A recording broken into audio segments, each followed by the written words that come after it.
Gear কমে জায়গা। হ্যাঁ যাক আলহামদুলিল্লাহ আমাদের নতুন রাইডার বাইক চালানো শিখতে আস্তে আস্তে যাও আস্তে আস্তে। হ্যাঁ আস্তে আস্তে নতুন রাইডার দিছি আস্তে আস্তে। হ্যাঁ তুমি ক্লাসটা স্মুথলি আস্তে আস্তে ছাড়বা আর পিক আপটা একটু গাড়ি যাইব। আর যদি আনিজি লাগে ট্রেন দ্বারা অটো যায় অনেক তারপরে তুমি যাবা।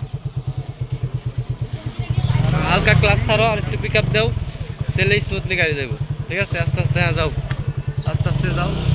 নতুন রাইডার তো একটু আনিজি লাগবে, আস্তে আস্তে ঠিক হয়ে যাবে। হ্যাঁ যাও আস্তে আস্তে তুমি যাও আস্তে আস্তে একটু পিক আপ দাও তেলে গাড়ি অনায়াসে যাবে। তোমার তো ভালো কন্ট্রোলিং আছে, আস্তে আস্তে যাও। তারপরে যদি দেখো যে সামনে অটো আস্তে আস্তে বা আনিজি লাগতেছে সেক্ষেত্রে তুমি প্রয়োজনে গাড়ি থামায় ছাড় দিবা বা বামে চাইপা যাবা, তেলে সমস্যা নেই। তুমি তোমার বাম মতো চালাবা, তোমার যেভাবে কি সুবিধা।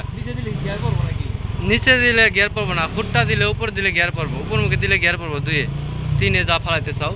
এই পাইপের কাটা আইতেছে তুমি প্রয়োজনে থামায় সাইড দাও, যাক বাস বামে চাপাই দাও। তারপরে তুমি আর ফাঁকা রিল্যাক্সে যাইতে পারো, সমস্যা নাই। তুমি তোমার বাম মতো করে আস্তে আস্তেই যাও। ক্লাসটা একটু হালকা করে ছাড়ে দাও, আর একটু ক্লাস ছাড়ে দাও। হ ক্লাসটা একটু ছাড়ই দিলি আস্তে আস্তে এলা যাও।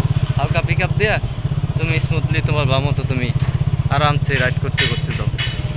তো ফাইনালি আমাদের নতুন রাইডার তো ভালোই আলহামদুলিল্লাহ, কন্ট্রোলিং ভালো পারে, মোটামুটি ভালোই চালাতেছে। আমার নিয়ে চালাচ্ছে এখন, সে আত্মবিশ্বাস ভালোই আছে।